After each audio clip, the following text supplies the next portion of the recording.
Evening to everyone. Welcome. May I invite everyone to stand for the national anthem of Grenada.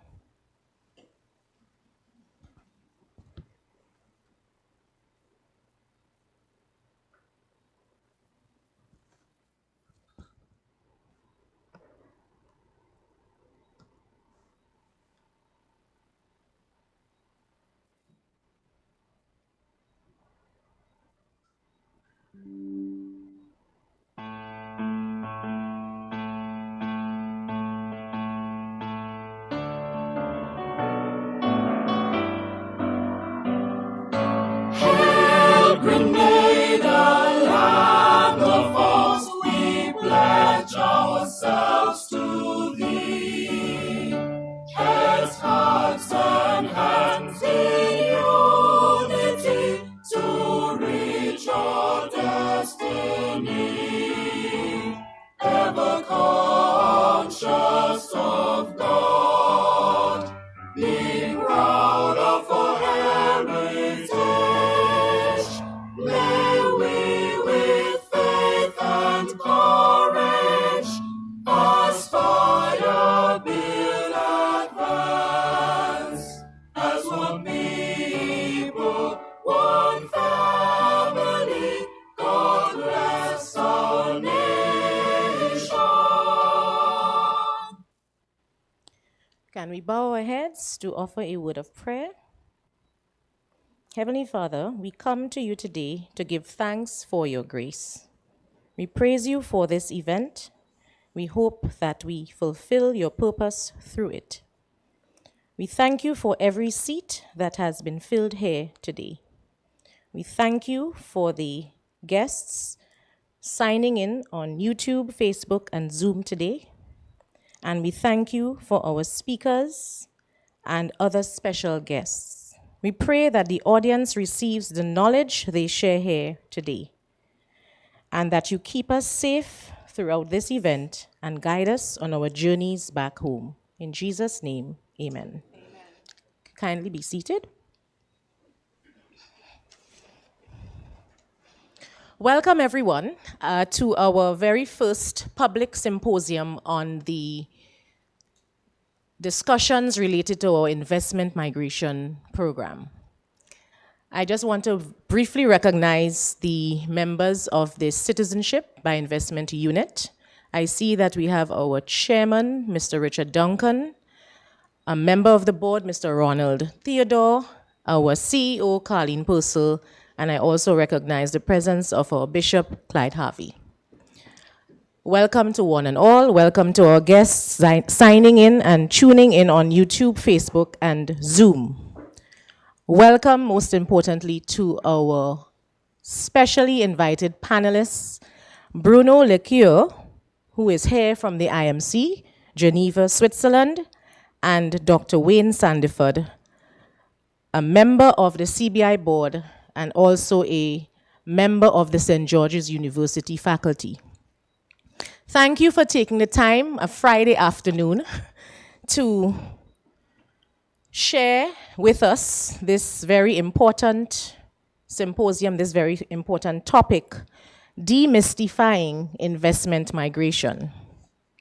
Grenada has been operating a citizenship by investment program for the last 9 years, and this forum presents the very first public interaction with the government of Grenada, the Citizenship by Investment Unit, as well as the IMC, in shedding light on what the program is about, what investment migration is about, what are the driving forces behind it, what are the challenges, and most of all, what are the benefits.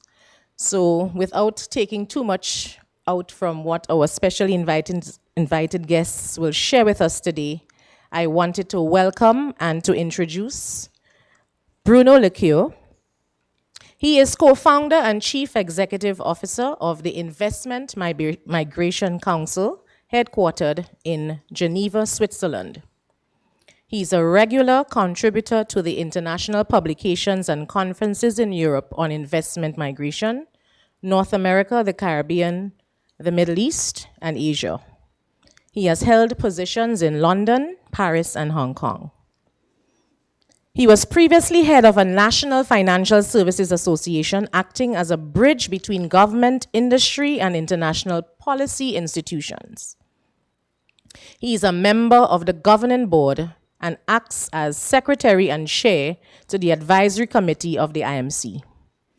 Finally, he holds consultative status with the UN's Economic and Social Council since 2019. Mr. Sandiford, to Bruno's right, he's a professor of economics and law at the St. George's University, Grenada, and he has been with the university for over a decade. Before that, he worked at the OECS in St. Lucia, the ECCB Bank in St. Kitts, and UWI, our University of the West Indies in Jamaica. Dr. Sandiford has also worked as a public servant in Grenada for many years and served as permanent secretary in the Ministry of Finance. He holds a PhD in economics from the New School for Social Research in New York and an LLB from the University of London. He's written several books on economic union, VAT, and the banana industry, and several articles on economic policy, public finance, and electoral politics. Dr. Sandiford has been on the board of the CBI committee since 2017. Welcome, gentlemen. Thank you very much again for gracing us with your presence and for opening up the opportunity for our locals as well as persons in the diaspora to understand more about the investment migration industry. So Bruno, we start with you. We would like you to share with us your thoughts on what is investment migration, what are the drivers, policy, the benefits, and some of the challenges. Perfect. Thank you. Thank you very much, Afi, and very good afternoon and warm welcome. Thank you for the invitation. It's good to be back in Grenada once more. I wish it wasn't raining because it often rains in Europe, but there it is. So what I want to do is spend about 10-15 minutes just going through a little bit what investment migration is, what the drivers are, and what the benefits, the potential benefits are to society. But I also want to address some of the questions that are sometimes a little bit uncomfortable regarding investment migration and the key areas that need to be addressed and what the role of the stakeholders are. And I believe as members of the public representing your communities, you are also important stakeholders.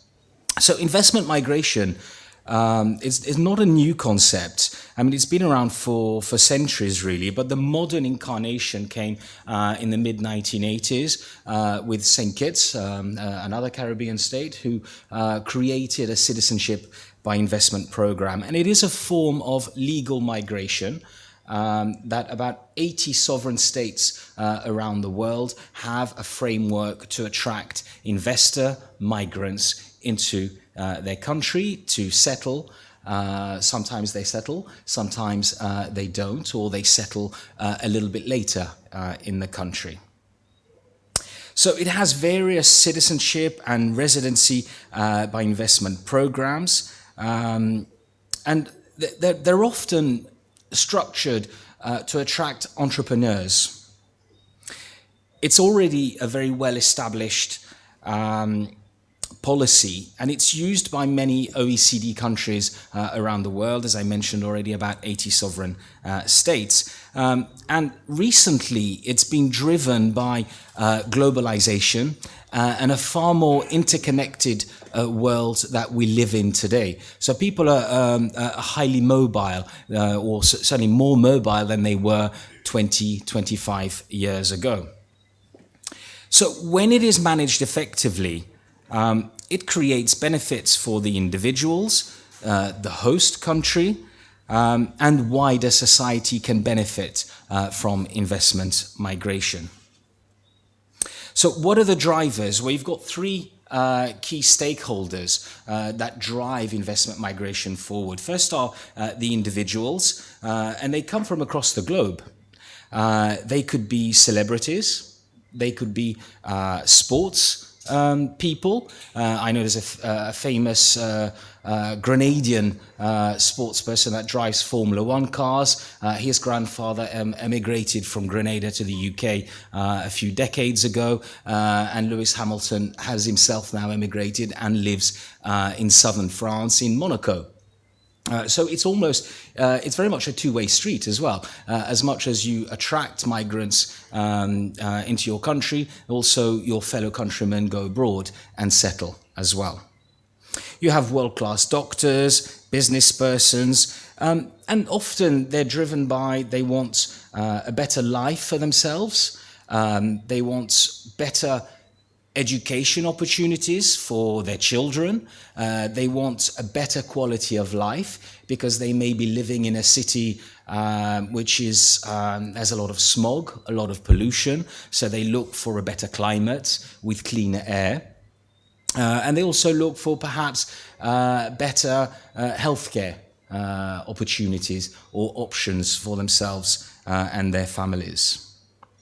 And then the second actor are sovereign states. They range from the largest, so have no misconceptions about this. Investment migration happens in the United States as well. They have very specific programs to attract high net worth individuals using EB-5, where people come into the US to get a green card, they invest in a business, or they make a substantial donation to the US Treasury.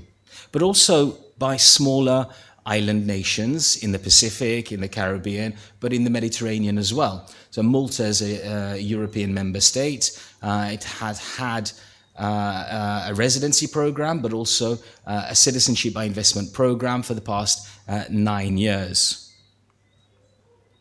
So investor migrants, not only celebrities and business people, they're very much often entrepreneurs as well, and they're looking for better security for themselves and their families. So then the third actor are the professional service providers, and these are your local agents, often law firms, accountancy firms, or corporate service providers, as they're known in the industry, CSPs. And they will assist governments and individuals to ensure that the appropriate checks are conducted on applicants and especially on their source of funds. So how did this individual become so rich? So they will look into the background of their business dealings to make sure that those are healthy business dealings and not from criminal gains, for example. And so what about the benefits? Well, I'll let Dr. Sandiford talk about the benefits for Grenada. But globally, attracting skilled individuals, making quite a meaningful impact, bringing in debt-free capital injections into the country is something that shouldn't be overlooked at all. So then one of the researches we did 2 years ago is, because I do some work for the UN on the Economic and Social Council framework over there, we looked at the United Nations Sustainable Development Goals. I'm not sure how familiar you are with them. They're 17, 18 goals. Thank you. And well, we look at about 5 or 6 where investment migration directly contributes to the attainment of that 2030 agenda. So one of those is climate change. So we know, for example, in the Pacific countries, they really have an issue regarding climate change, hurricanes and rising sea levels. So they sometimes use funding from investment migration to protect against climate change. But also, what are they doing? Well, they're building roads, they're building hospitals, they're investing in education and in healthcare. And when you look at all the SDGs, those are all forming part of it. So if there weren't investor migration programs attracting this debt-free capital injection into the economy, it would be more difficult to attain the UN SDGs, which are a direct benefit to communities as a whole. So I talked a little bit about the benefits and the positive impact that it has. Now, our organization has been going for about 9 years now. And we have a global footprint. We have 450 members. We are a Swiss non-profit organization. A lot of the work that we do is based on academic research, which we then publish in partnership with various universities. We've done research with Princeton, with Oxford, with London School of Economics, and other top global universities. Researching the legal implications of investment migration, but also the benefits to countries. And with that academic research, which we publish and make available free of charge on our website, we also go to policymakers and we try and educate members of the public and community groups on what investment migration is. So what about the challenges? Because like every sector of business or of industry or life for that matter, there are always challenges, right? Investment migration is still a fairly new concept. It became really popular about 10 years ago. So we saw this explosion of investment migration. A lot of new programs coming online, either citizenship programs or residency programs that potentially then lead to obtaining citizenship. And like any pioneering industry, it has challenges. And investment migration is not any different. So one of the challenges is common rules and standards globally, which there aren't currently in place. So each country that has a program will set its own standards for local agents, so the lawyers that deal with the incoming applications before passing them on to the relevant government department to handle. And we've been called to provide assistance with governments that are either looking to create investment migration programs, or they may already have an investment migration program and they want to do a kind of a gap analysis or an audit to see that it meets the sort of fit for purpose test on the international stage. So what the policymakers in not only in Brussels but in the United States are looking at as well, to make sure that programs are fit and proper. And we do that independently because we don't specifically promote programs. We don't make money from programs. We are, as I said, a non-profit organization. Our funding comes from our membership base, and then we do a little bit of publishing, and we organize conferencing and networking events for our global members. So I'm told I need to probably wrap up here, but I just want to finish on one note, and that's the role of the industry. And for me, I travel quite a bit, but I was, very delighted when Grenada came and said, look, we want to do something for the public. And I said, it's a fantastic idea. I think you need to get the community involved so that they understand what investment migration is, and for globally, but also what it means for the country. So I think there should be lots more of these community meetings to get everybody on board and educated about investment migration. So I think I need to wrap it up there probably. I don't know if anybody has any questions. Do we have time for questions? Thank you. And just one thing, you will excuse me if I have to leave at about 6 o'clock because I've got a flight at 7 o'clock going back to Europe.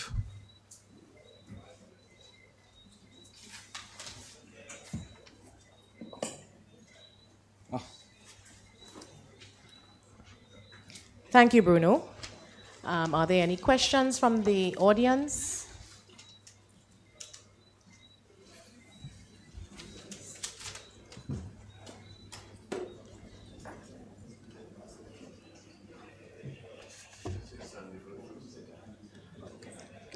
my understanding is that oh, there's a question.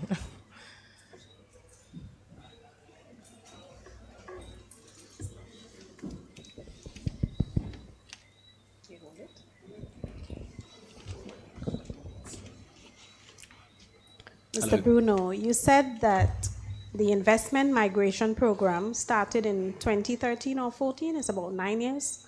Mm-hmm.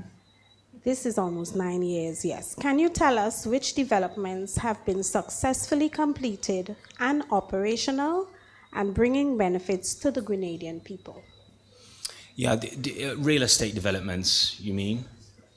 I'm asking what has been successful to date? Give us an idea what has been In completed. Grenada, right? Yes. I think that's a really good question. However, I'm not going to answer Yes. that kind of question. I think that's more for somebody from Grenada to answer. Yes, I to be believe Mr. perfectly honest. Sandiford might be well apt. So perhaps if we probably heard Dr. Sandiford first, and then Yeah. we get questions. Okay. Is that a consensus from the audience? Thank you. Wow. Good. There we go. So Thank you so much. Thank you. You're welcome. Dr. Sandiford, I think they've put you in the... Yes. So perhaps what we can do now, Dr. Sandiford, you can tell us a lot more of some of the myths and perhaps some statistics, if you may, in relation to the program. Right. Thank you. Good evening to everyone, and thank you for attending. What I plan to do is to attempt to debunk some of the myths surrounding the CBI. So here is how I intend to approach it.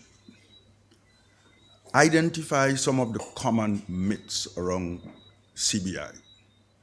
Secondly, try to explain, and Bruno would have touched on that to some extent, what really is the CBI.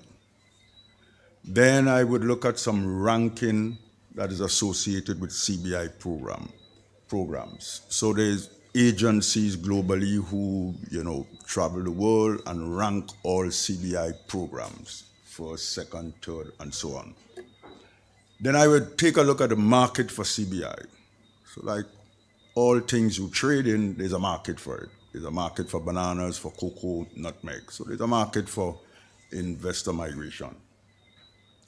Then I look at the routes that are available for individuals to become citizens under the CBI program in Grenada. Following that, and here is where we'll go into some details, I would try to explain the real process of granting citizenship, and hopefully that, in explanation of that process, we will begin in some sense to debunk some of the myths. Then I would look at some grounds for denial of applications that is in the law. And following that, mention what happens after someone is granted citizenship. And then finally look at the economic value, and I think that would answer your question, the economic value of the CBI program to Grenada. Yeah? Good.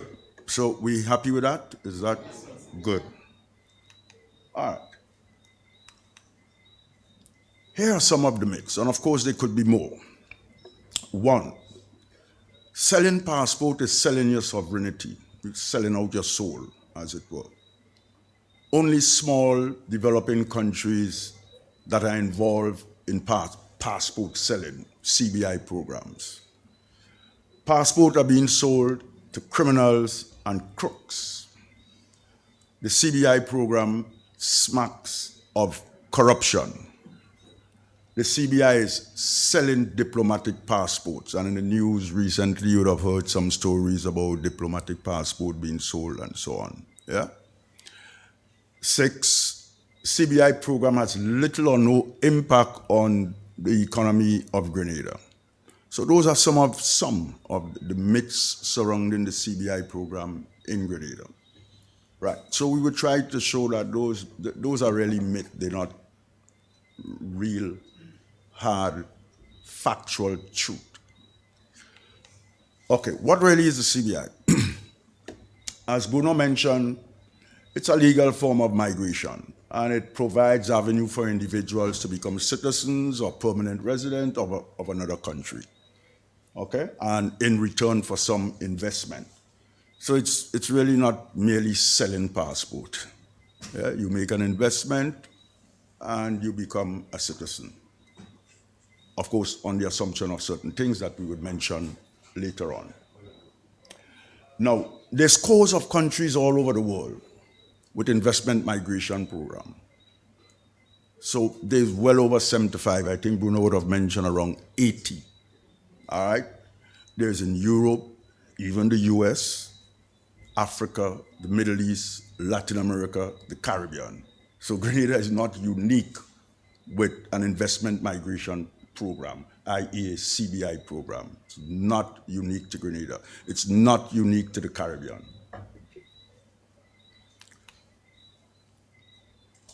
In the Caribbean, of course, we have St. Kitts, Dominica, Antigua and Barbuda, St. Lucia, and Grenada.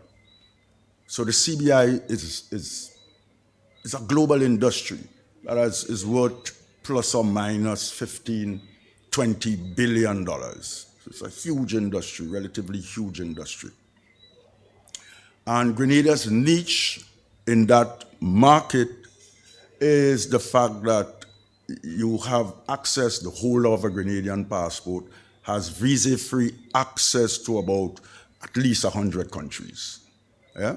So we are somewhat privileged in that sense. In addition to that, the value of the program to investors is that they can potentially have access to what is called E2, US, United States, E2 visa. The E2 visa is simply this. Grenada has a treaty arrangement with the US that says a Grenadian citizen can apply for an E2 visa. The E2 visa is such that if I'm a Grenadian and I want to qualify for an E2 visa, I apply to the US, I invest $150,000, and other things being equal, I would be granted this E2 visa. The E2 visa would allow me to stay in the US and do business for 5 years, and it's renewable. So that's a niche that we have. If you don't have that treaty arrangement with the US, then you cannot, your citizens would not have access to a US E2 visa.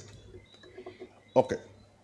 Now, 13 CBI jurisdictions were surveyed, and this is very recently, September 2022. We're in November, so that's a month and a half ago.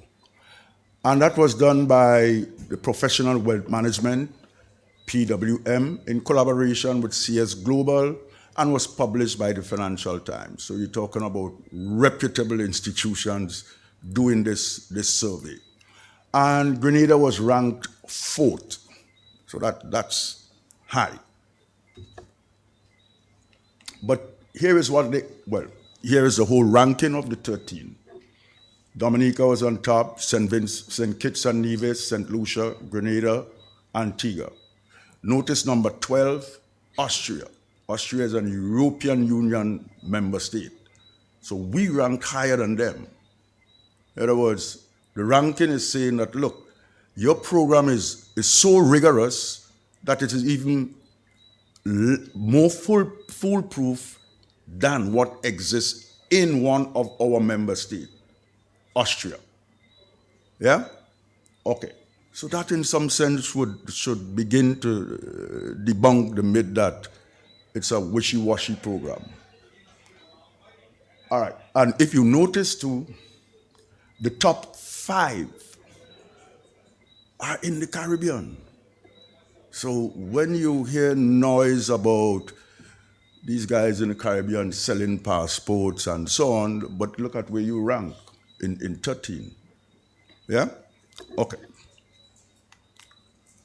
Now, when they did their ranking, they had 7, what they call 9 pillars, I think they had. Okay? The 7th pillar was due diligence. Due diligence is the process that they go through to vet a particular applicant to make sure we'll talk about it in a while. Due diligence pillar in the survey was pillar 7.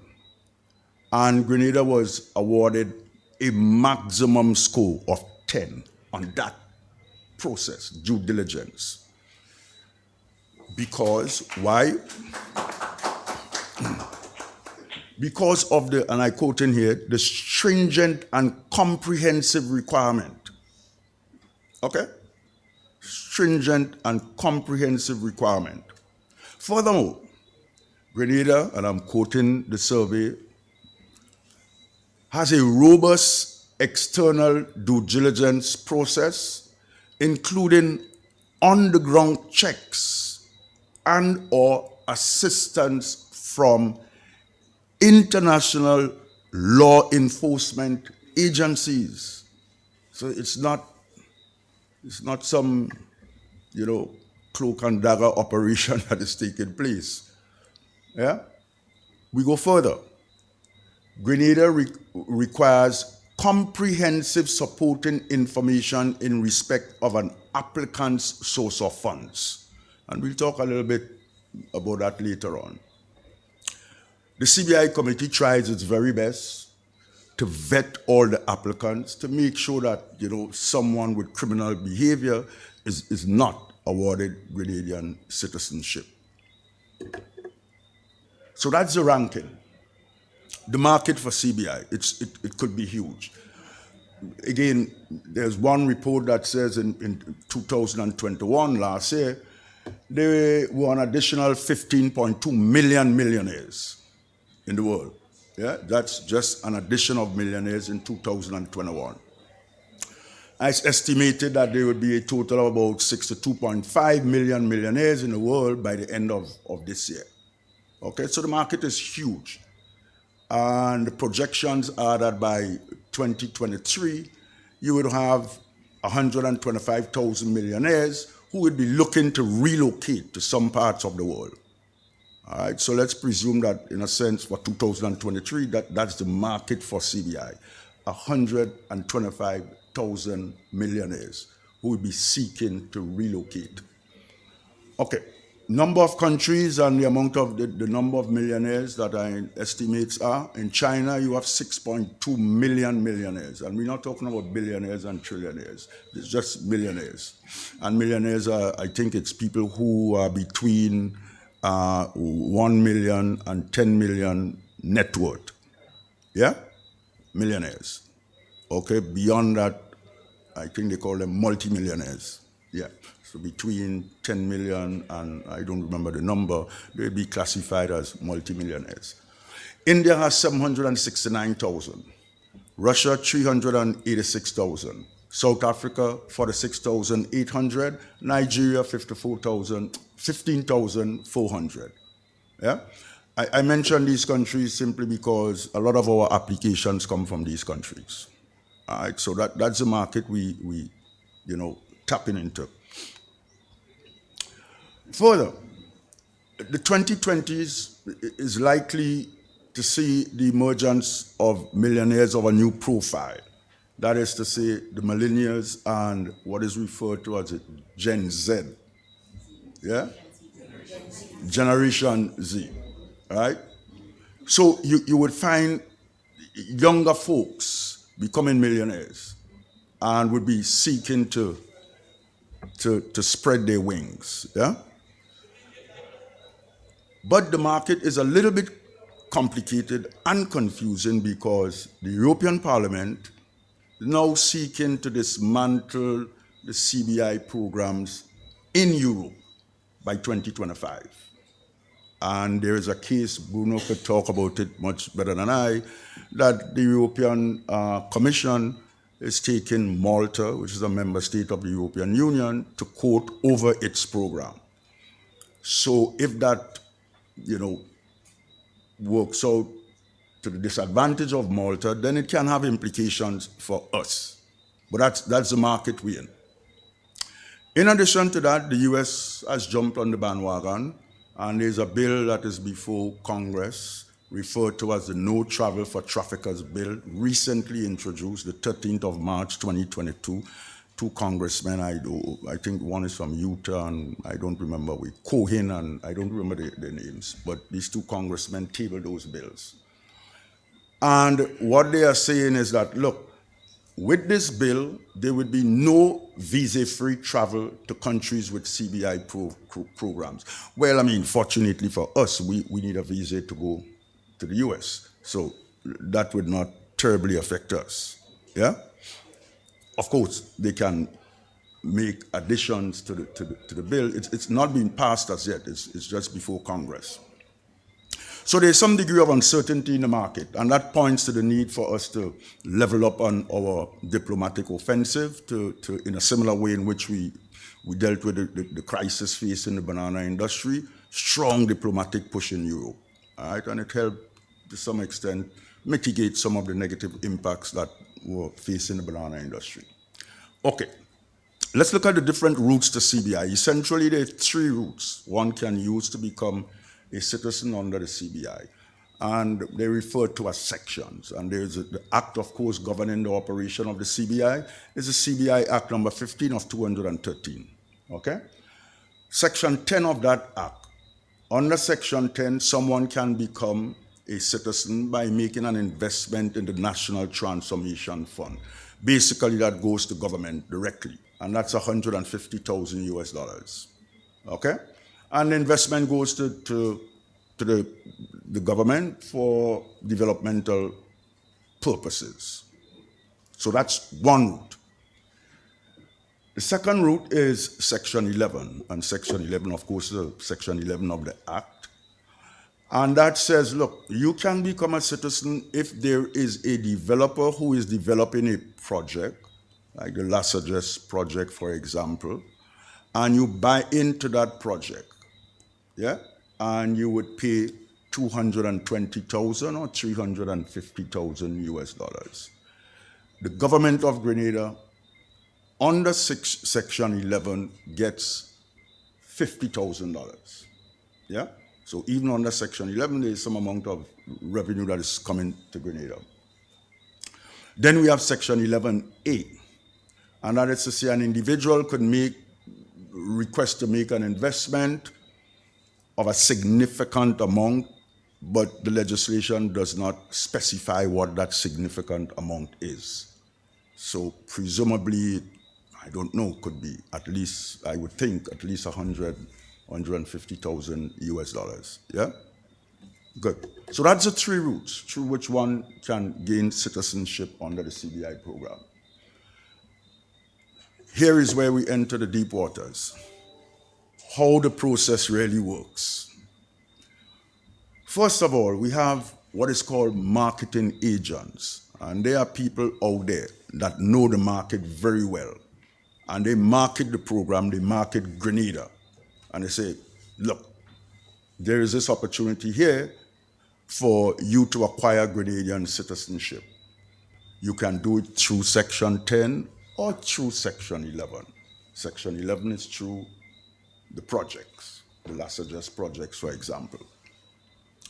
So they would convince a potential applicant who wishes to be a citizen of Grenada. So that's the marketing agent. They are out there in China, India, all over the world. They have their sub-offices and agents all over the place. Okay. Then we have what is called authorized local agents. Essentially, by and large, they're lawyers, Grenadian lawyers. So once an applicant has been identified by the marketing agent, that marketing agent contacts a local agent. Yeah? And between the local agent and the applicant, the local agent would tell the applicant, look, this is what you need to have in order to be successful. All right? And the local agent would do all the paperwork that is required. All right? Good. So once the local agent is satisfied with the following set of information, the local agent would vet the information and say, look, you're missing this piece of information, you need to send this to us, and get the package together. And here's what is included in the package.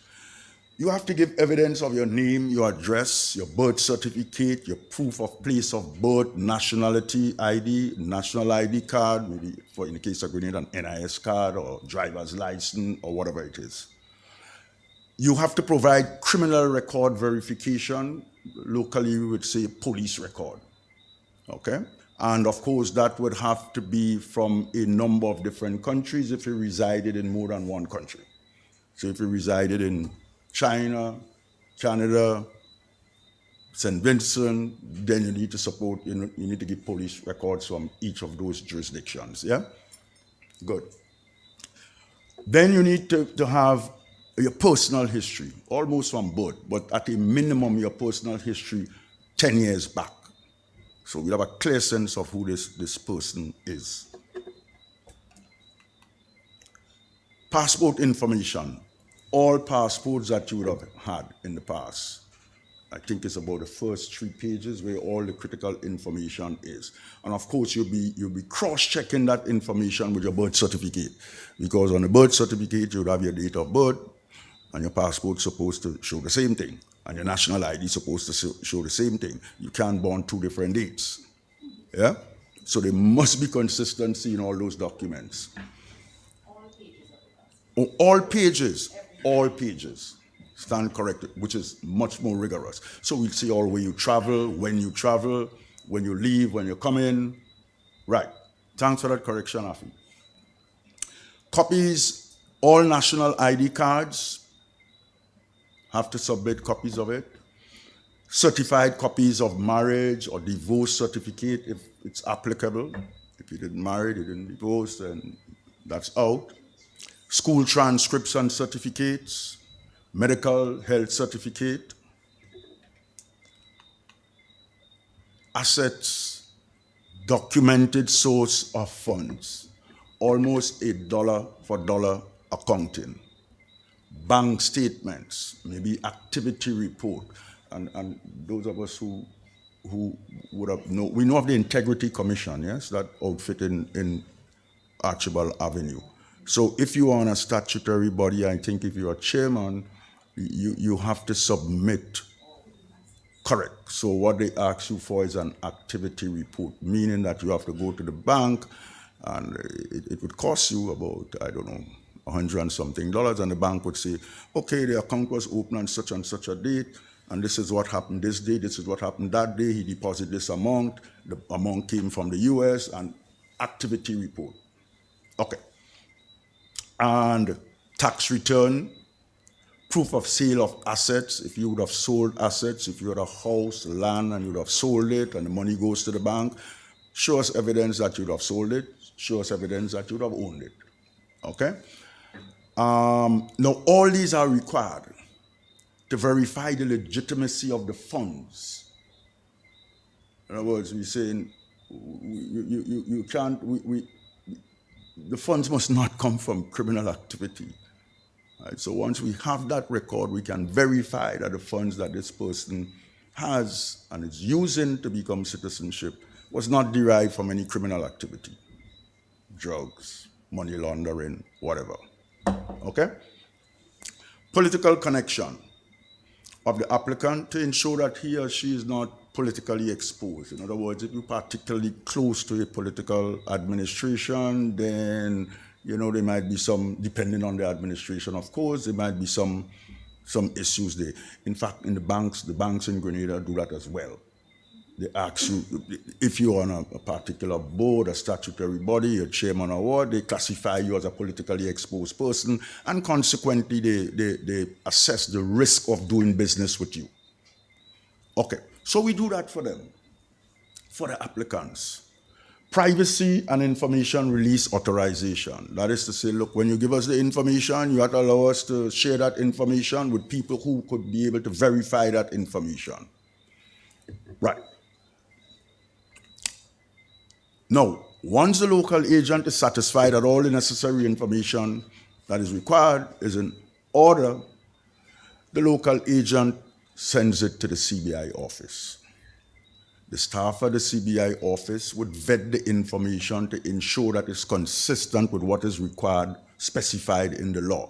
And at least there's two tranches of checks that takes place. Okay? And of course, our CBI officers could request more information. In other words, when they're going through the application, they can call the local agent and say, look, this piece of information is missing. Or, I'm not sure we can accept this piece of information. Could you check your applicant again and make sure things are in order?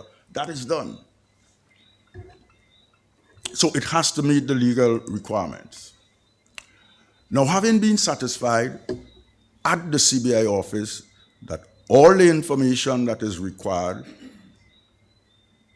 proper, then the CBI office sends the information to what is called a due diligence provider.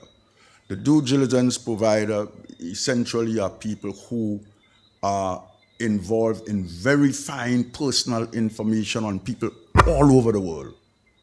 All right, so we send it to them and say, look, check on John Brown. John Brown is from Mumbai. Here's his address, telephone number, all the information. And they literally check. He went to the school, checked the school, verify. Bank, everything. All right? And the information is also sent to the FIU, our Financial Intelligence Unit. And it's sent to them, of course, for security reasons, because the FIU would have, connections with the GRCC. And the GRCC is a regional body that deals with regional security and criminal matters. So they would check the applicant, and of course they would have connections with Interpol and whoever. So all of that is done. Yeah? Okay. Now, once the information has been verified by the DD provider and the FIU give its clearance, then the staff of the CBI would send the application to the CBI committee, 6 people, and the CBI committee would go through that again, and they would make a recommendation to cabinet. The recommendation is either to grant the person citizenship or to deny the person citizenship. Let me just back up a little bit. The practice is that if FIU does not clear the applicant, then that's it. Denied. All right?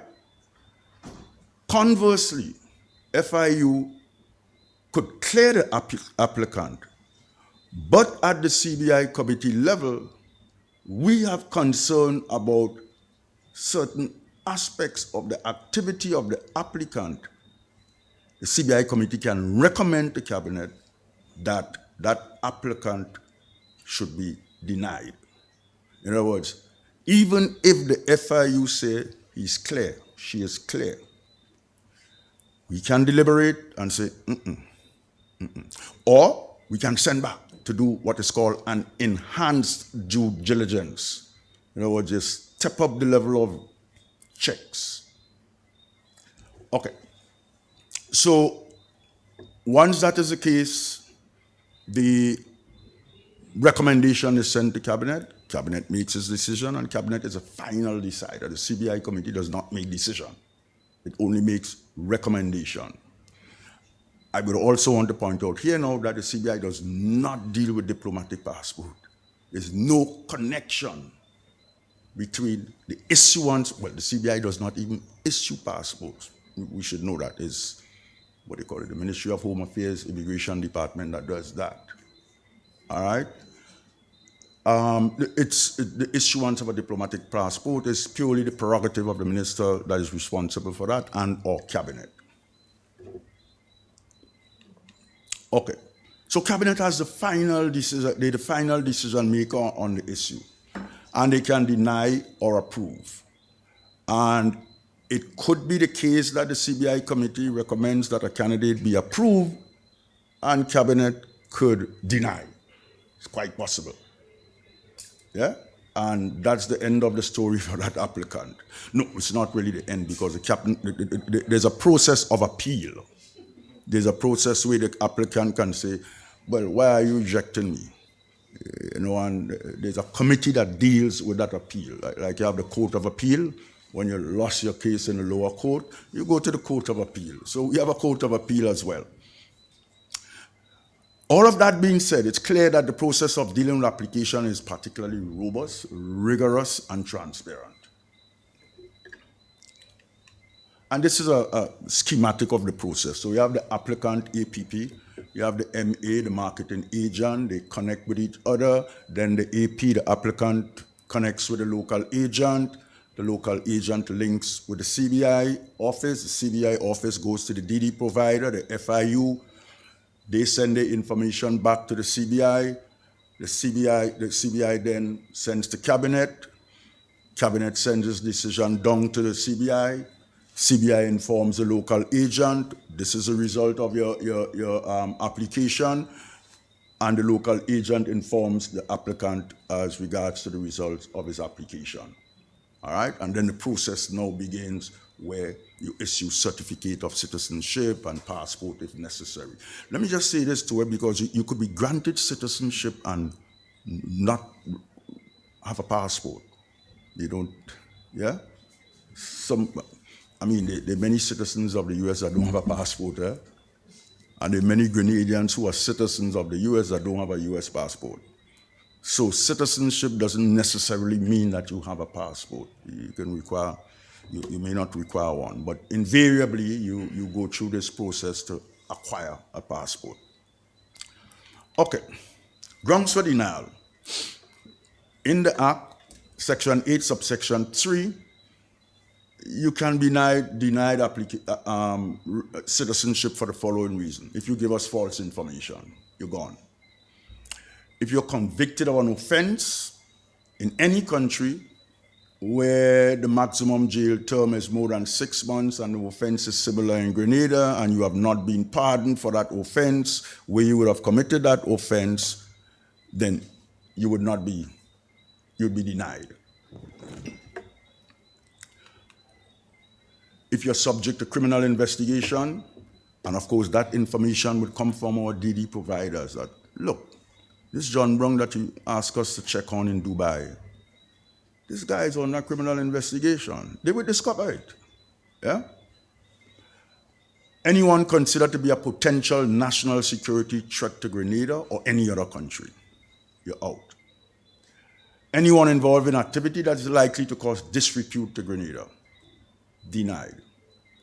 Anyone denied a visa in a country where Grenada has visa-free travel and has not subsequently been granted that visa would be denied. I think there's one more. Right. So again, that's an additional safeguard mechanism in the Act to deal with, potential criminals or what have you. So it's not a process of simply one filling out a form, sending it to the CBI office, and people in the CBI office say, okay, you get it, and the CBI office grant them a passport. That's a myth. Okay, so there are checks and balances in the entire process. Now, after granting information, and this is one of the myths and so on, because you would hear, this Grenadian citizen who got citizenship under the CBI, he was arrested in New York for fraud and so on and so forth. Well, if an applicant is successful and, the applicant turns out to be a brigand, a crook, there's no way you can predict what somebody will turn out to be in the future. There's absolutely no way. Yeah? So if you grant someone citizenship, well, there's no way any one of us could determine what we would be in the next 5 years. Yeah, think about it. Someone commits a crime, and sometimes you're shocked. You say, John did that? You simply don't know. You have no control over that. Okay? So you cannot know with any degree of certitude whether or not one who has been granted Grenadian citizenship would turn out to be some bandit out there. They have no control. However, it is the case where at the CBI committee level, at the cabinet level, judgments are made as regards to whether or not we think that particular applicant may turn out, possibly, we have the records, the history of him, all his activities, possibly turn out to be, someone that is unsavory. And we get that, we can determine that based on the information we get from the DD providers. Mind you, the DD providers too, some of them give us clues that says high risk, medium risk, low risk. So the applicant is graded. The applicant is, given a risk profile. Right? And once we see high risk, we scrutinize. Yeah? And we ask questions. And then we send it back to the DD provider to say, look, check this out and verify it for us again. All right? And it may turn out that even though you're high risk, the information is such that we may not be too worried. Okay.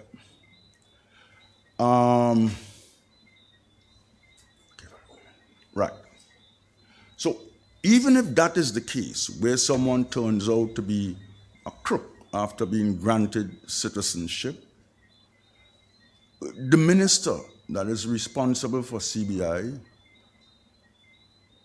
or the minister that is responsible for matters relating to citizenship, under Section 12, subsection 5 of the Act, has the power to revoke that citizenship.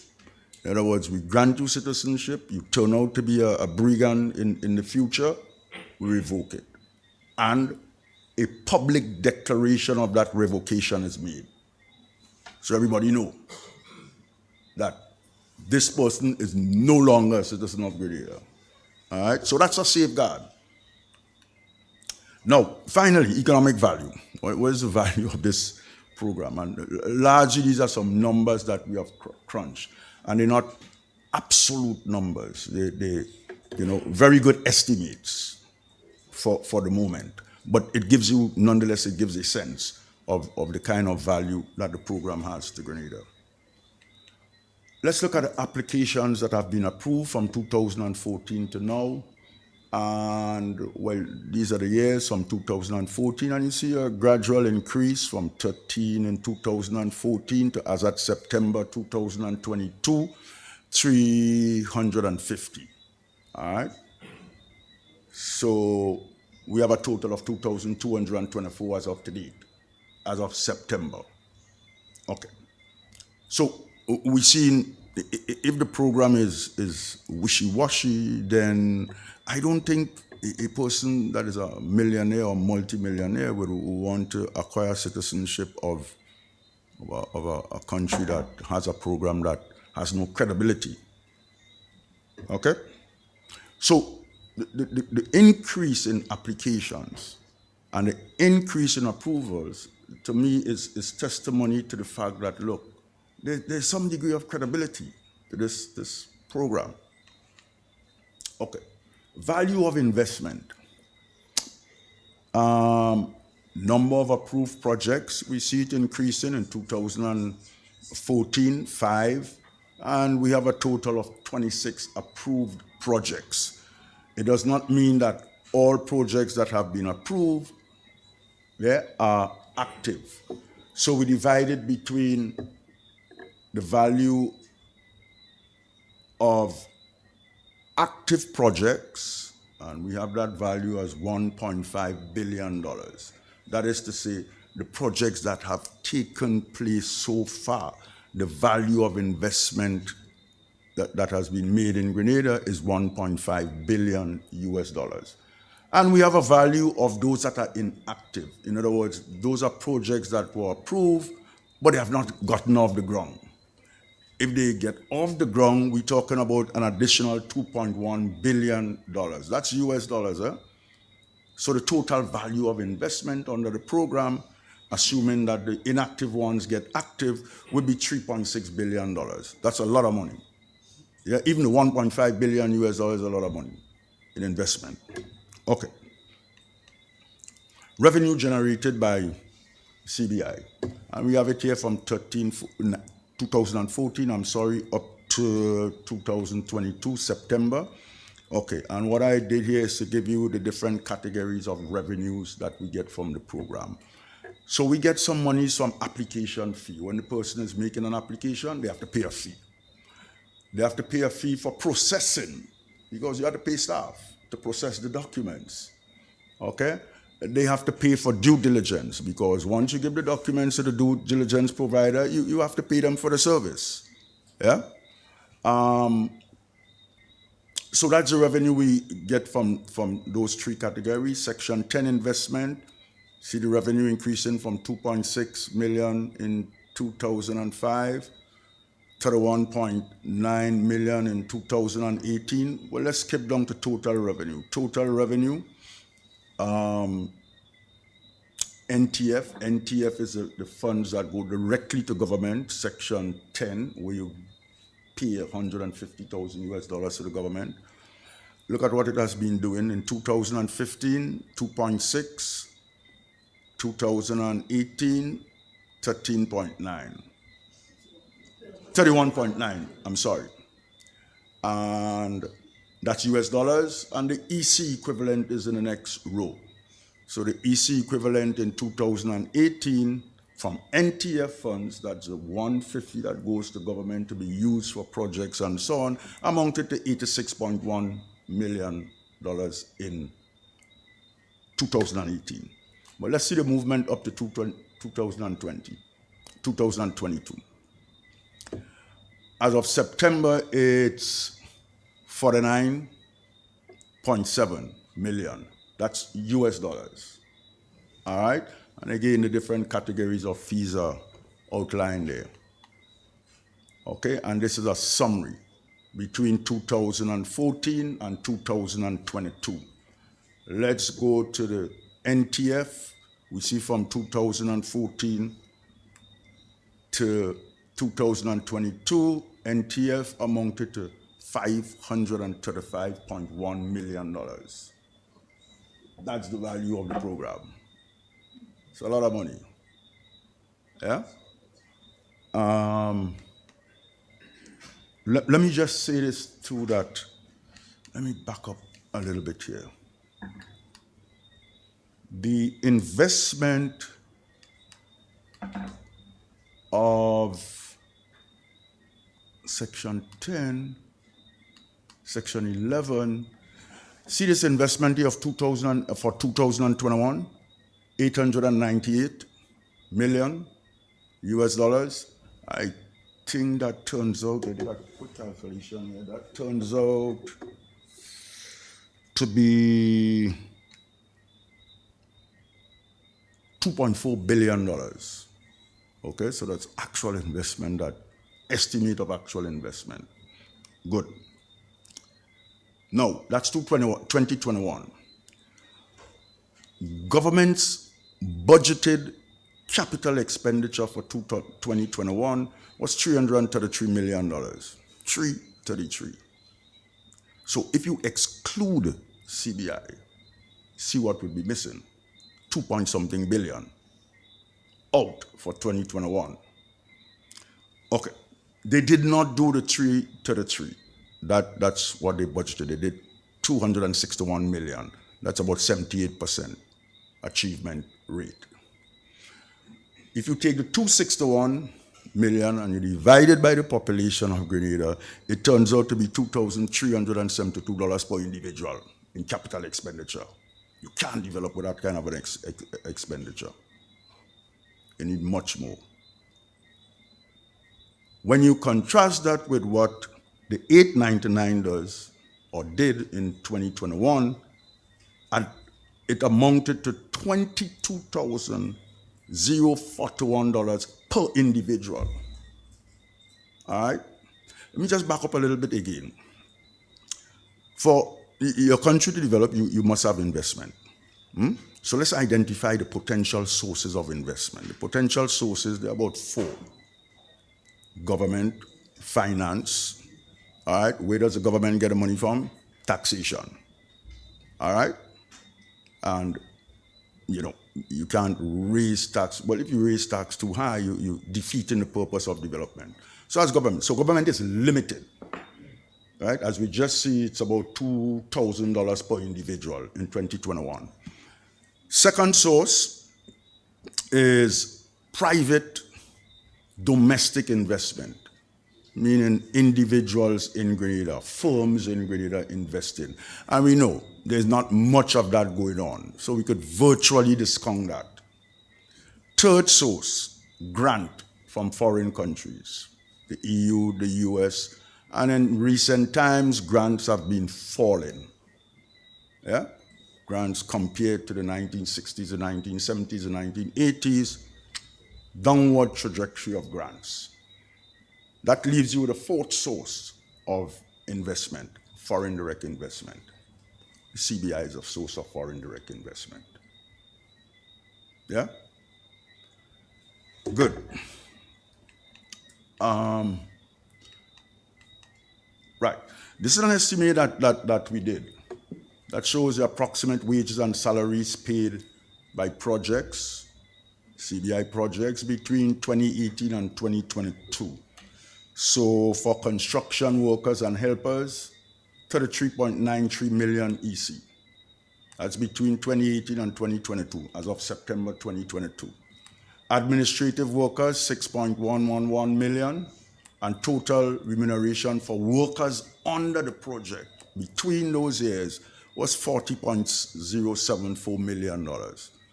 So a lot of money in circulation for wages and salaries and so on. There are others who also,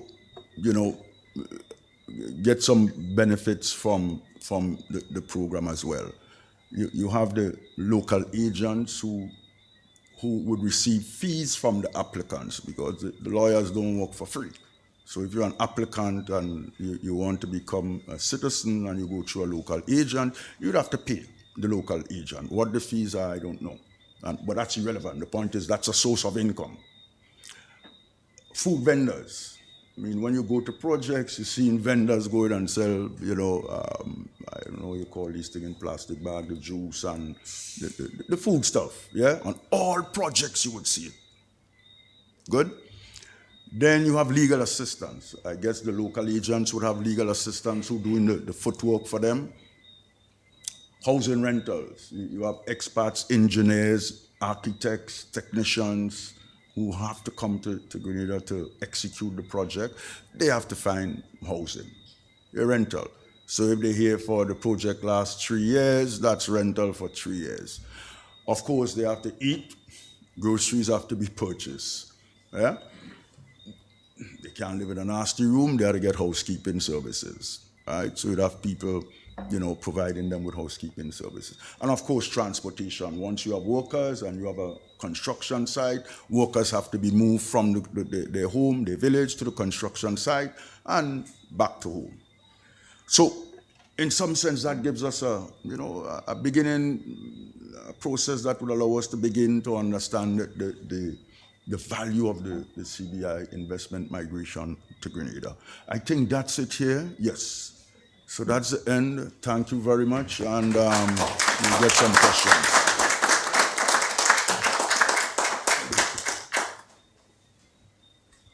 Thank you very much, Dr. Sandiford. Very informative. I know that Bruno has to be excused perhaps in the next 10 minutes, so we can take at least 2 questions from Bruno, from the audience. We also have our friends on the online platforms who may wish to also ask a question, but we will get to that shortly. But we have someone with a question. Thank you.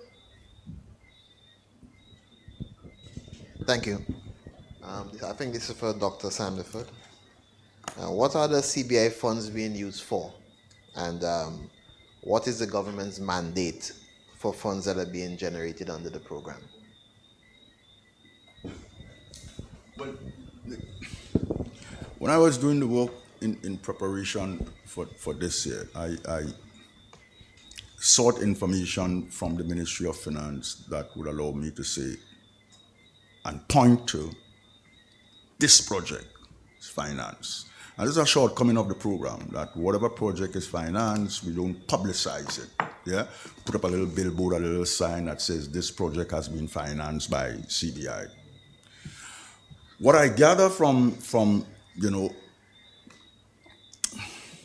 open sources, as they would say, is that the funds are used not necessarily to finance one project. So they would have a project that is financed out of government money, the budget, capital expenditure, and they might swing a 500,000 from NTF money into it. So it's not entirely clear. So I'm not saying that there is no project that has been wholly financed by the CBI, but with what I had to work with, I can't point to it. Thank you. There's a question. Yes. Good evening, Dr. Stanford. I think I want to make a comment first. Two Sandifords, yes. Yes. I stand and you stand.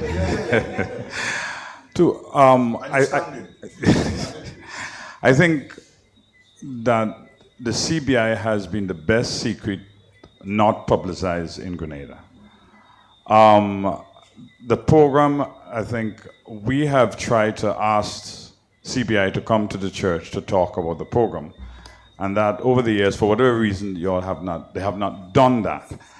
But I think a great lot of explanation need to be done to the public. This is the second time I'm hearing an explanation. Every time I hear it, it's get better.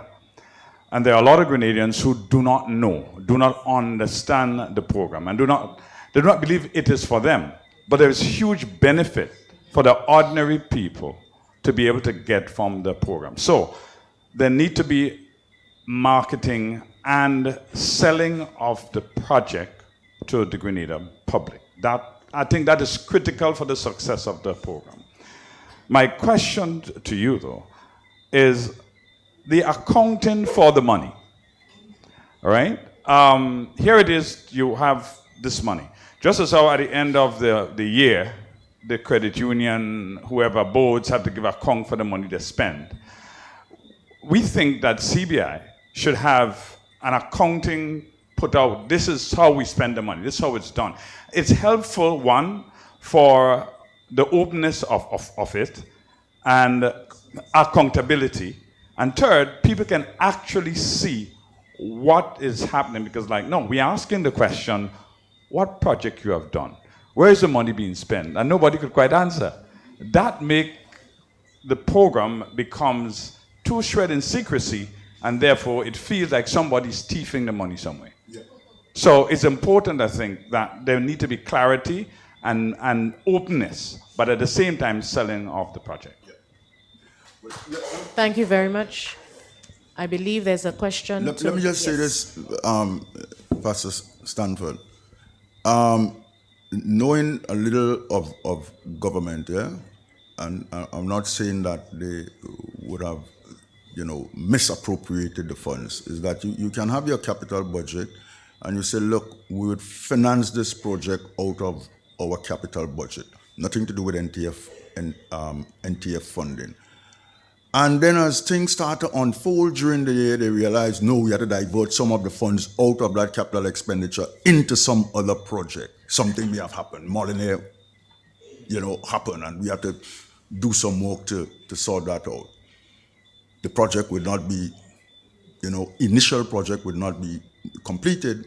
So I'm speculating here now that the way they would have completed it is say, boy, let's take some of the NTF funds and, yeah, right. Maybe. But maybe say so in writing. And correct. Correct. That's all it is. Correct. Yes, Doc. Can you?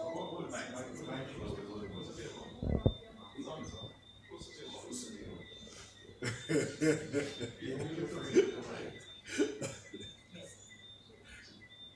you explain a little clearer to us what are the weaknesses of the program?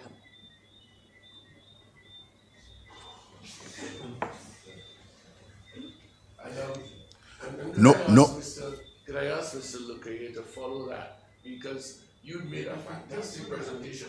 You said it to me in the morning.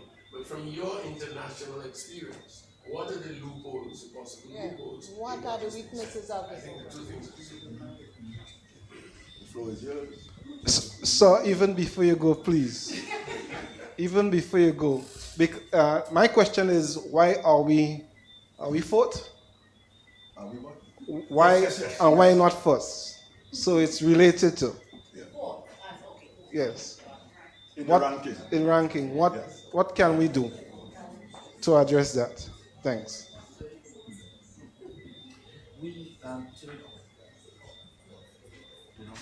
On button, on off. Okay. And before you go, fantastic presentation, sir. Thank you very much. Thank you. It's always nice to have positive feedback.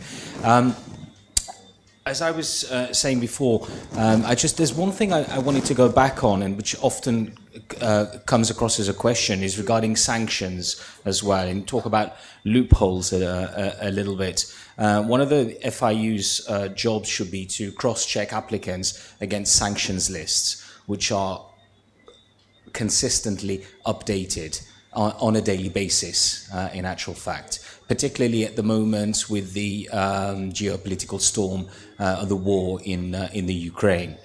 So there's lots of mechanisms in place, and the meetings I've had in Grenada on my first visit a few weeks ago, I met with the CBI unit, I met with the FIU, I met with other key individuals and departments relevant to the CBI, and we haven't done a complete audit of the CBI program, but I must say that I've been very happy to see the levels of framework that the program follows in terms of the structuring of the due diligence, the background checks, all these things which on the face of it appear to meet international standards. We would need to be invited, of course, by the CBI to undertake a full audit and a mapping exercise to see where there would be issues. But my first impression is that it's a very good, robust program run by very serious professionals. I hope that answers your question, sir. Let somebody else ask. Let me just, Miss I believe there were two questions. I'm not sure Miss if... Lord, Mrs. Lord. Some of the difficulties I see, the weaknesses is well, there's some internal weaknesses that has, been persistent for a number of years, and committee members who are here might agree with me. Internal staffing, especially as the volume of work increases, yeah, that's a major problem, and the local agents would be complaining.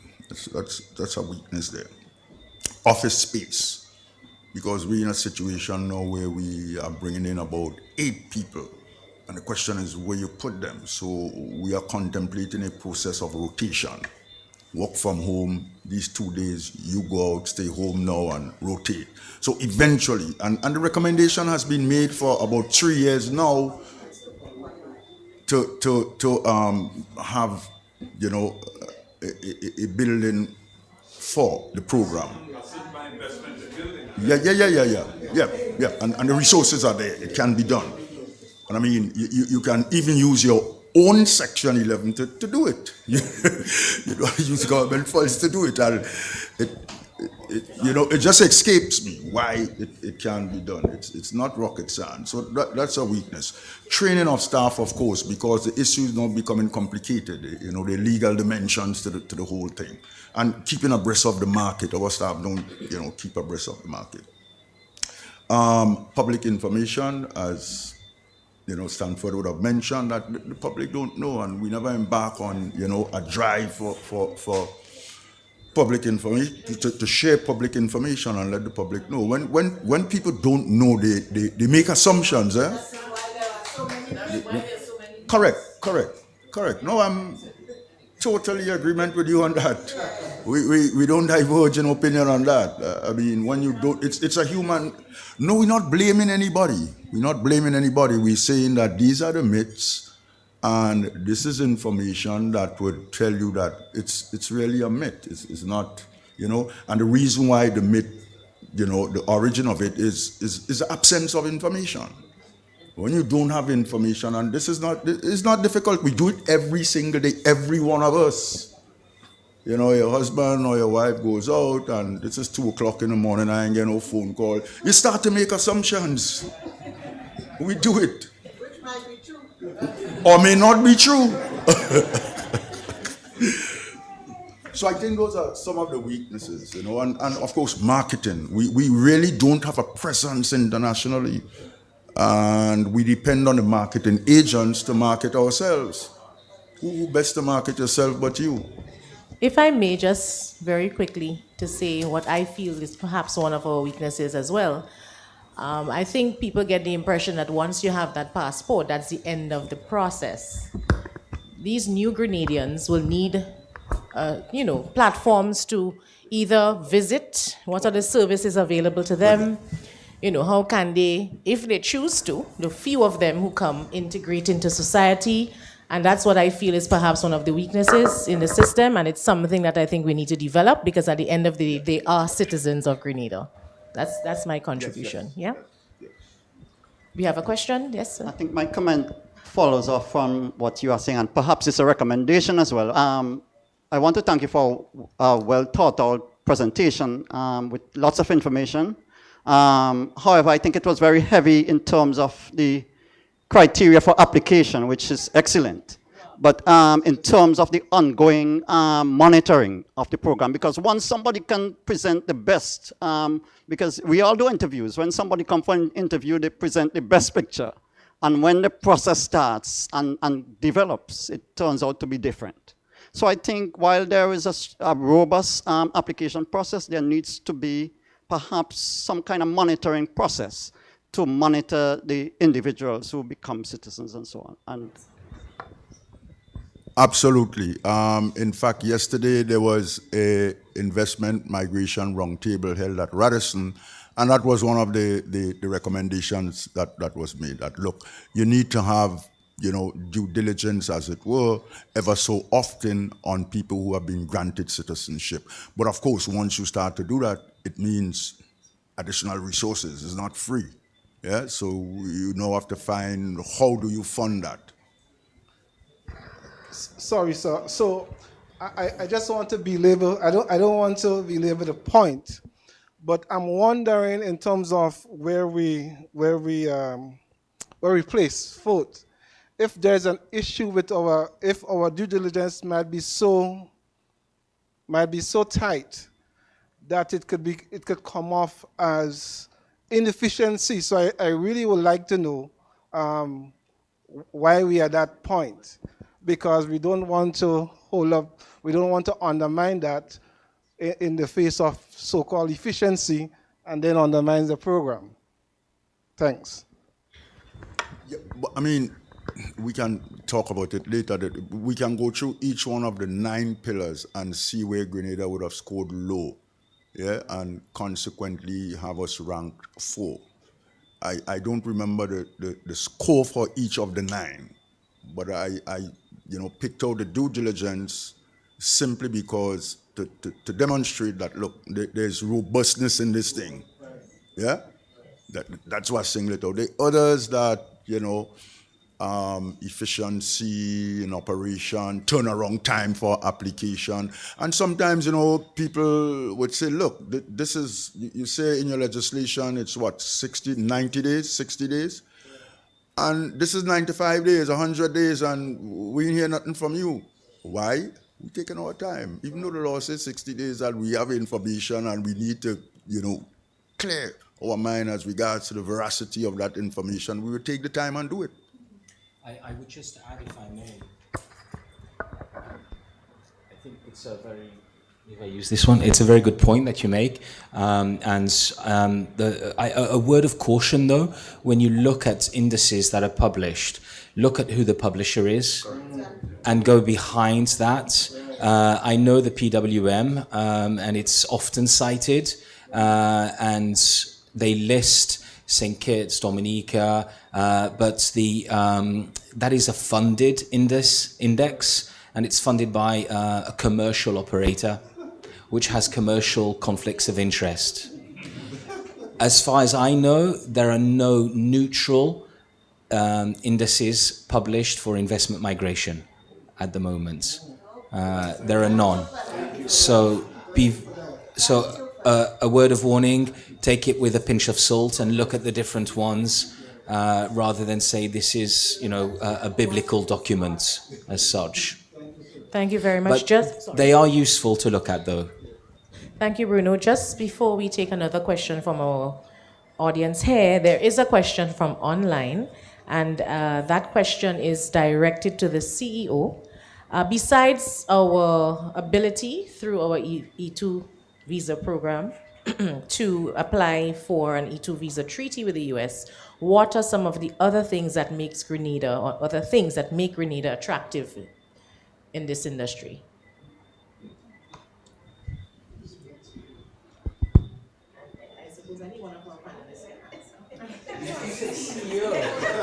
I assumed it was for Carly. I didn't come here prepared for this today, but in addition to that, we have quite a few of the other benefits in terms of Grenada having a lot of persons are looking for betterment for their kids, especially as it regards to education, especially from those countries like China. They look forward to having their children attend US-based type universities. So this is a pull factor for us that some of the other islands that we compete with, at least in this region, don't have working for them. We also have, they want to know that when their kids are here, that they're safe as well. So there is that comes, that all people enjoy and that their children can enjoy as well. So I think that's one of the main ones, one of the main pull factors for that we have in our program that some of the others don't have.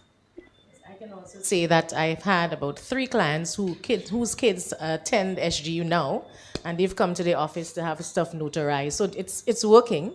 Another factor I would say that is a pull factor, just the fact that our passport allows us to travel to more than 140 something countries visa free is phenomenal. I mean, you can go to Europe, just jump on a plane and you're in the UK, you're in Germany, wherever in the EU, the European Union, hassle free. That's a very attractive thing. Grenada is also a very safe place to live, so people actually come here on holiday rather than do other places in the world, and they love it. Many of the applicants are actually now coming and enjoying Grenada and thinking this is a place that perhaps can be a retirement home. So we need to start thinking along the lines, and that is why I mentioned earlier, we need the after services to be well developed, because people are actually going to seriously think about choosing Grenada as their retirement home, or one of the retirement homes. I think, and I'll leave you on this point because I really need to go to the airport. When we're born with good quality nationalities like the Grenadian one, which allows you freedom of access to over 100 countries around the world, we don't realize that often other people coming from different parts of the world have terrible nationalities. And we call that the lottery of life. You don't choose where you're born. But nowadays, you can choose to better yourself and better your life and have better access to healthcare, quality of life, and so forth than you did 20, 30 years ago. So I think investment migration is actually a force for good in the world if it's done properly. And with that, everybody can benefit from it. Because if you come from a country where you only have access to 10, 15 countries through your passport, and you're a brain surgeon, you're a doctor, you're a celebrity, you can't do what you do for your employment easily enough. You can't move to another country, so you need to look for these different options. And residency by investment and citizenship by investment opens up a world of opportunities for mankind. And I think, as I say, it is a force for good if it's done properly. And these forums are very, very useful to get that feedback and get the community involved so you can better the program, because it's an evolution. I hope to be back next year. They've invited me to come back next year for another professional forum. And I'm sure at that time, Carleen and her team, under the direction of Richard Duncan, will have made leaps and bounds of positive changes into the program to continue it being robust so it can stand the test of time. So, Thank you, Bruno. Thank you very you so much. Thank you. There is one other question online. The question is, why is the Grenada CBI program so seemingly focused almost exclusively on real estate developments? Besides real estate, which other industries or sectors are open to foreign direct investment through the program? And are the requirements for getting a non-real estate project CBI approved the same as a real estate project? Dr. Sandiford? I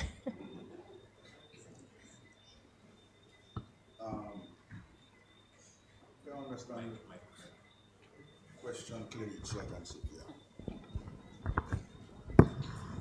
You see, a developer would decide where he or she wants to develop. Of course, the state, the government can say, look, we have enough development in the tourism sector, and we would not accept more projects in that sector. In fact, about 2 years ago, we have been gnawing with the idea of wooing investors to the out parishes, St. Patrick's and Mark's, with some sort of a special arrangement for them to entice them. That has not been materialized. That has not materialized as yet. But we have to, get the nuts and the bolts tight so we can have some things like that. I mean, a lot of ideas have come up in response to the question that, look, why can't we use the program to do a low-income housing project? Why can't we use it to, build a modern secondary school with, state-of-the-art computer, rooms and so on?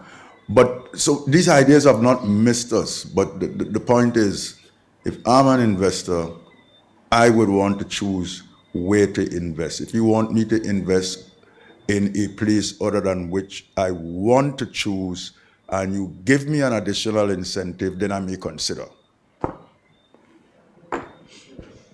Thank you. Any other questions? Yes, we have another question. Good evening to you, Mr. Sandiford. You spoke with regards to local agents.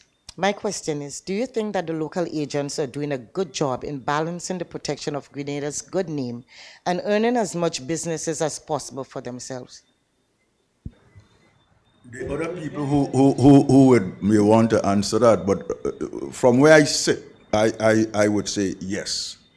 And the reason why I would say yes is as follows. We have not seen any application come to us from local agent where it's clear evident that, look, but how could you send this application to us? Look at this man criminal record, look at this and that and that. So on the face of it, I would say yes, they're doing a good job.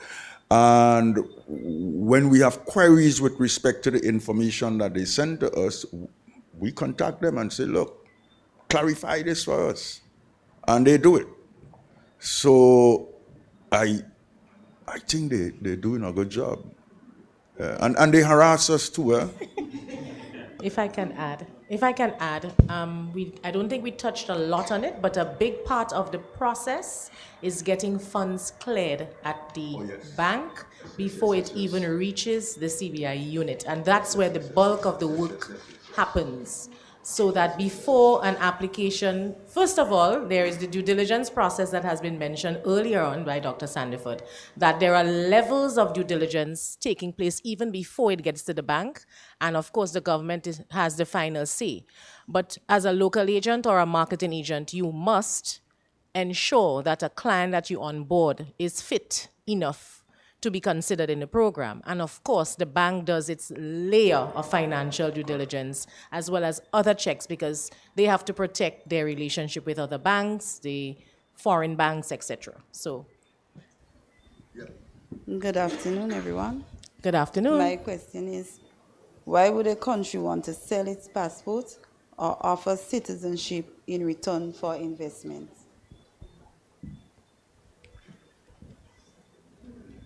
Dr. Sandiford, Look, you're in the hot seat today. Yeah.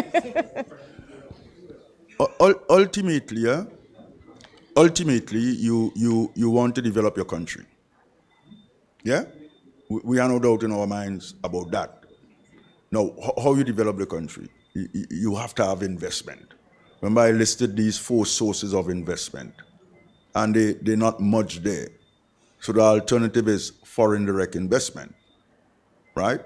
So the issuance of citizenship for investment is a mechanism that could potentially lead to the development of the country. So it's not just the selling of passport, but the granting of citizenship in return for investment. So I think that's why we would sell the passport. I think we have another question, and after this question, we will take another question from online. Yes, Hi, good evening, everybody. My question is, does the CBI committee have the authority to issue passport or approve granting of passport? If yes, does it issue diplomatic passport or approve the granting of diplomatic passport? Yeah, no, we don't deal with passport issuance at all. Yeah? As far as we go, is to recommend to cabinet that this applicant be granted citizenship. And that's the end of our job. So we don't issue passports, and diplomatic passports have nothing to do with the CBI. That's the prerogative of cabinet.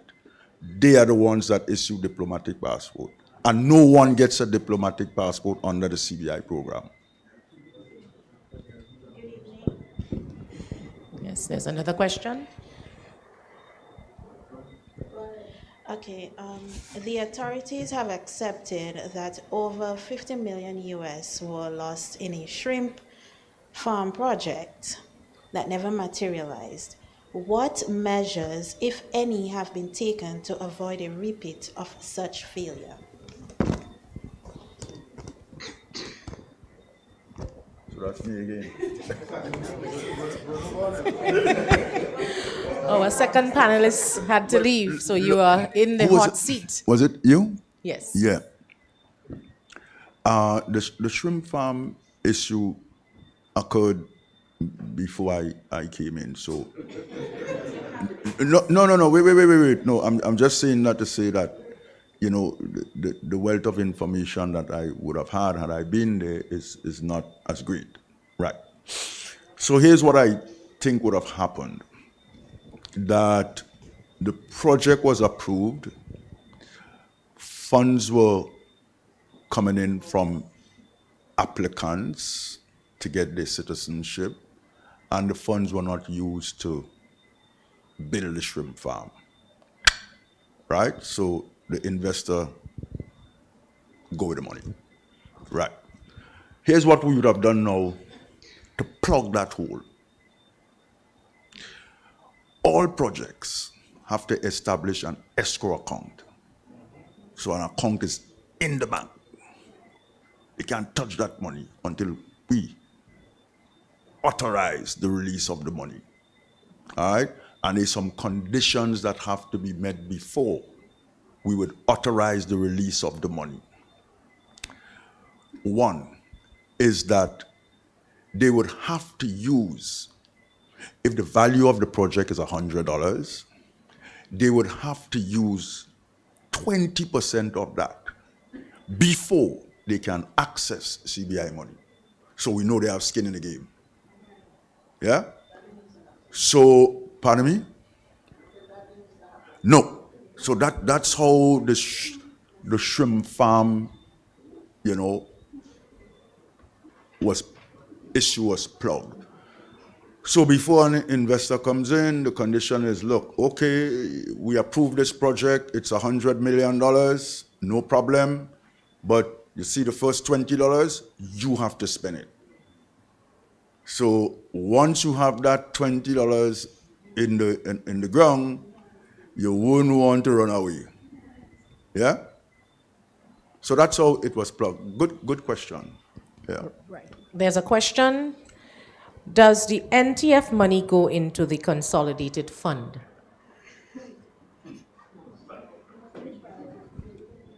I'm not sure, but I think there's a special account in the Ministry of Finance that handles the NTF fund. So I don't think it is necessarily lumped with the consolidated fund. I'm subject to correction, yeah? But it's certainly at the disposal of the government to use. We'll take perhaps maybe another 3 questions and start. Yes, sir?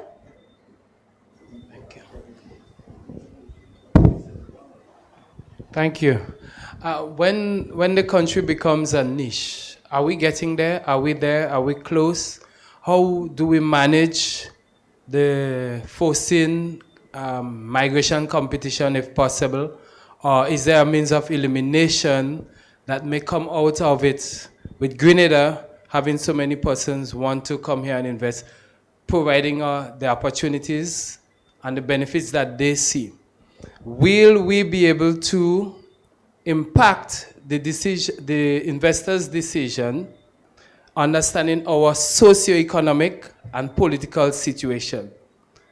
Notwithstanding what you said in the sense that the investor says, I want this, what level of impact can Grenada, we have to guide the socio-economic and the political climate, recognizing the challenges that exist? If you don't get it clearly, let me say it. Recognizing Grenada's socio-economic situation or political situation, and an investor wants to come because they're seeing something else. With your knowledge locally, how do we manage that niche?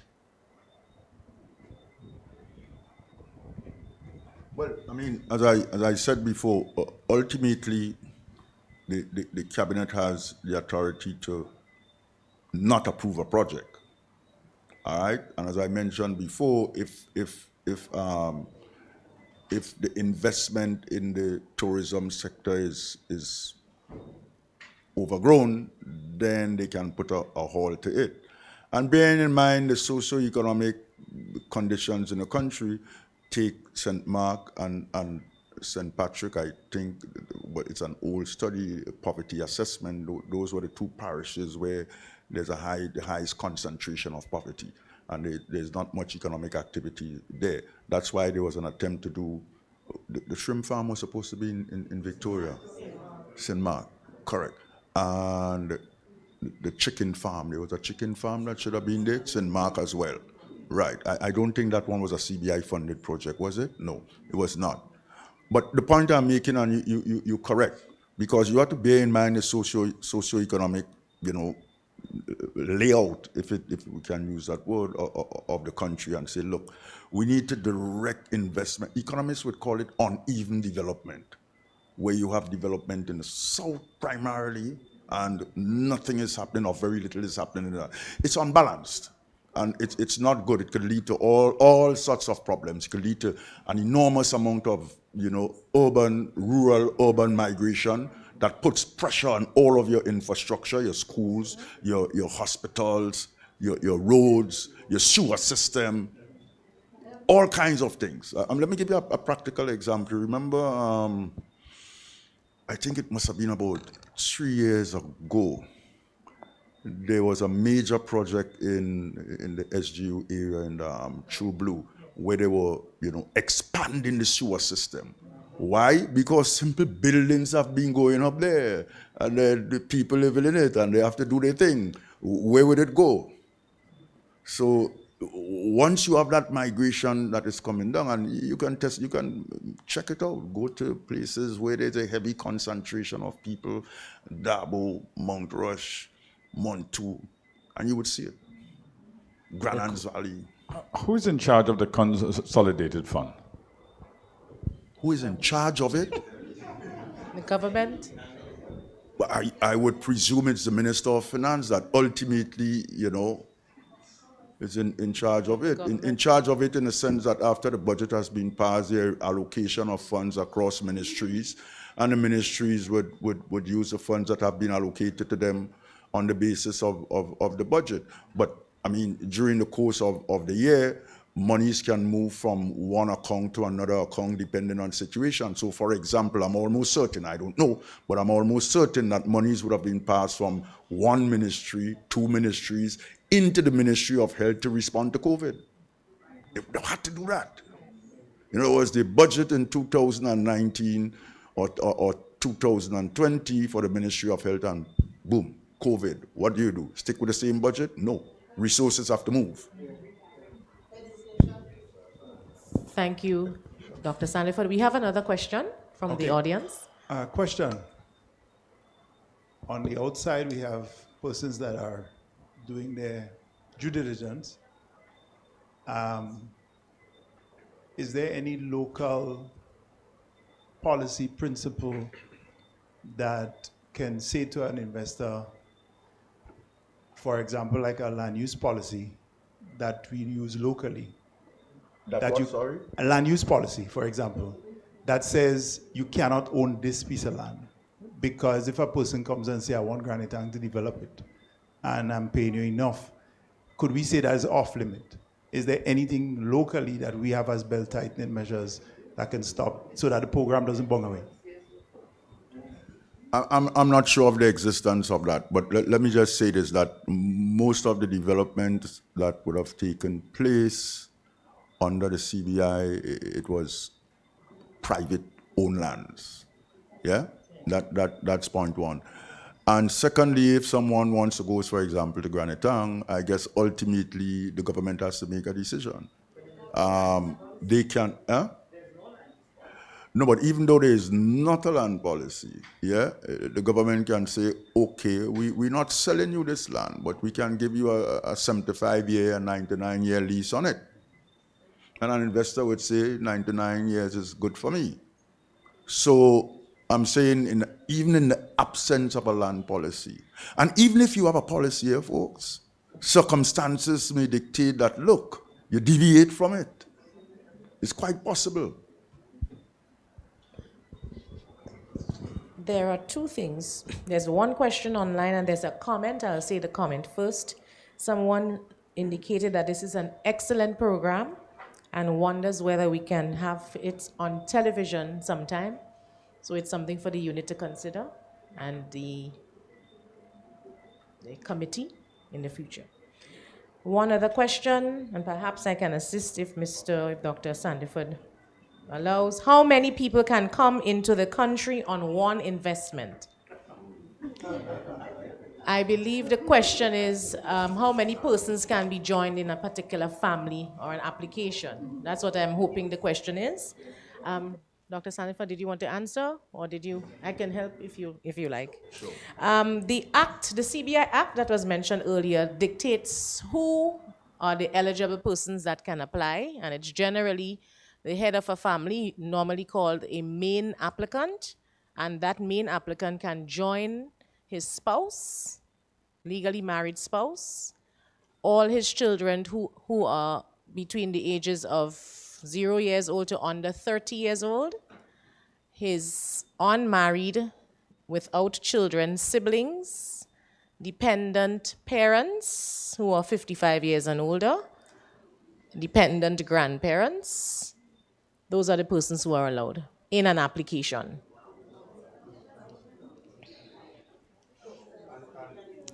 Maybe we might want to add that when you include someone else in the application, you have to pay more. Yes, the fees increase All as right. the numbers increase. Yeah. Yes, yes. I believe we have another question. Yes, sir? Thank you for the opportunity we have gathered here to both express and to have heard from you. But there are two things I would like us to look at going forward, having listened to all that's been said. One, we truly sit down as a body and invite the IMC to do an audit of the program in full, as spoken of. And secondly, we be able in the accounting system to readily make available the figures that has been used from the program to offset or to augment or to finish any possible capital or other projects in a country. It is very hard pressed to sit that we cannot just access from the Ministry of Finance the amount of money is being spent or used to help the programs locally from the CBI fund. That is critical for us to move forward. Understood. That we be able to improve the accounting system and within the aspect of getting an audit done. Along with the person coming from the IMC, we should have some local auditing agency, a firm, a personnel working alongside them. Truly, we'd like to hear from ourselves as well, so that we can protect what we do for our people, and wholeheartedly agreeing that we would like to help in the rural aspect of development. So Very people good. can truly benefit from what we are given from our country in order to help ourselves. Point well taken, Thank sir. you. And we have our chairman and CEO sitting with board members here, so I believe that the point is well made. Do we have another question? Anything online? Any comments?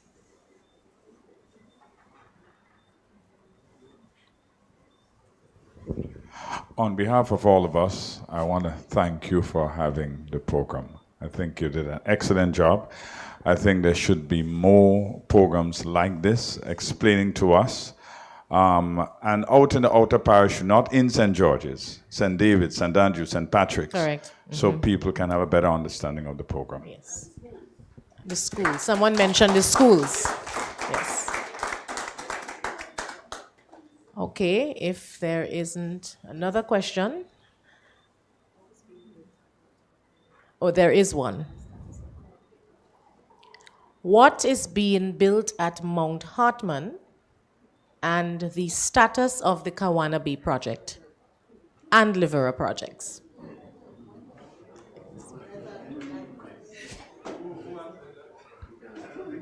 Mr. Sandiford? The CEO might be better placed to answer that. or- But the Bold Livera project is ongoing. It's very slow in my view. Similarly with the Mount Hartman project, and they would have expanded the project to include some university, I think. So again, it's not as, the pace of development is not, to my satisfaction. I don't know what the other committee members think, but that's my own judgment on it. But it's ongoing, and it's active. I'm not sure what would have happened. What's the current status with the Mount Hartman project? I mean, it's been halted, and Kewana Bay, I'm sorry, not Mount Hartman, Kewana Bay, and the developer would have taken the government to court on the matter. I don't think that the case has been called, the hearing has been called, but it's, under consideration. So I don't know where it stands. Thank you. Sure.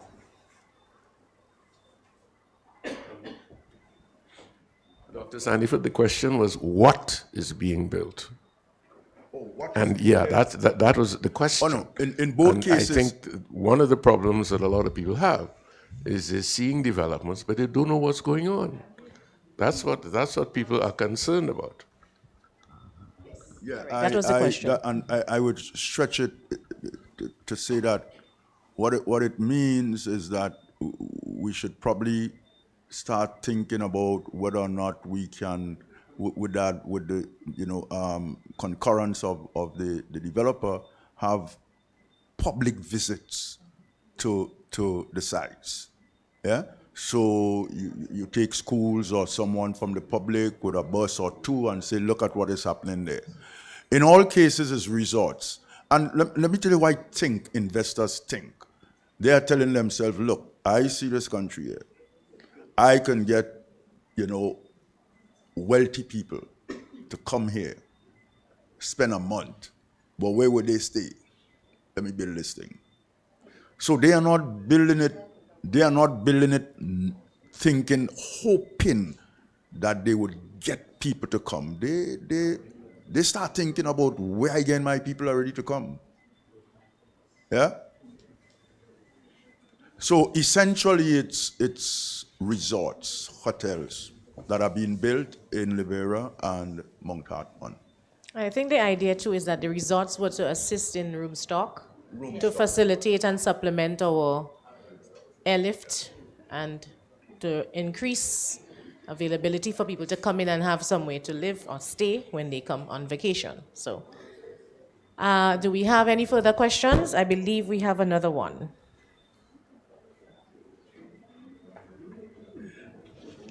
How are the figures for private investments in approved projects derived? From audited accounts or from statements from the developer?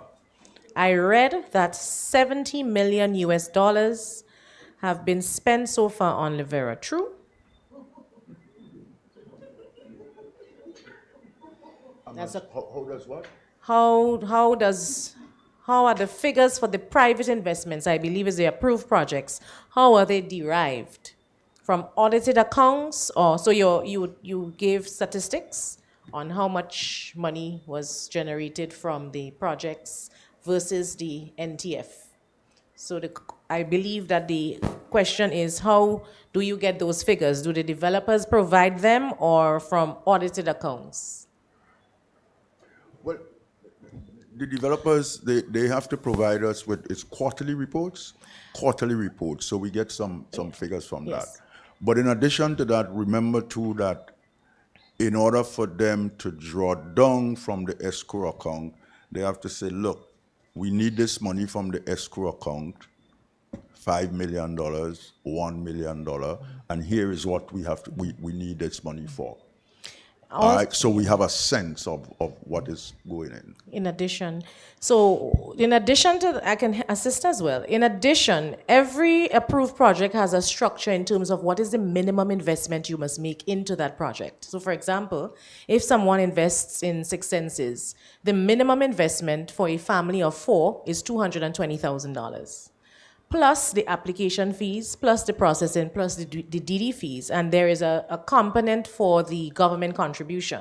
So if you know that for the range development, you had 20 applications, you can work out how much incoming direct revenue you are getting for that project for the year. Because it's all, from the time it comes through the bank, as local agents, we have to report and have to give evidence of how much money came through our accounts and how much we've transferred to developers in relation to the project. So it's all well documented. So the figures are just there. You can quite easily calculate it. So I believe that too is a way in which it's done. So you don't just get the developer telling you how much money he or she has received, but the figures are very clear from incoming sources, from the application itself. Do we have another question?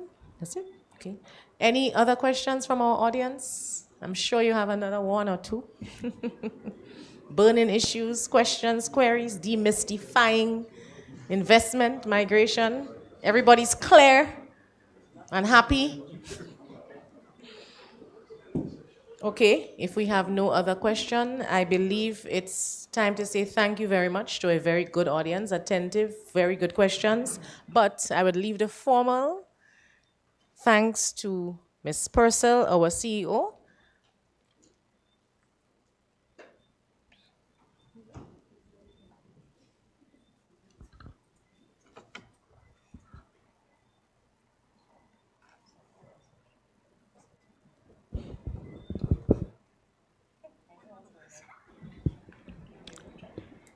Good evening, ladies and gentlemen.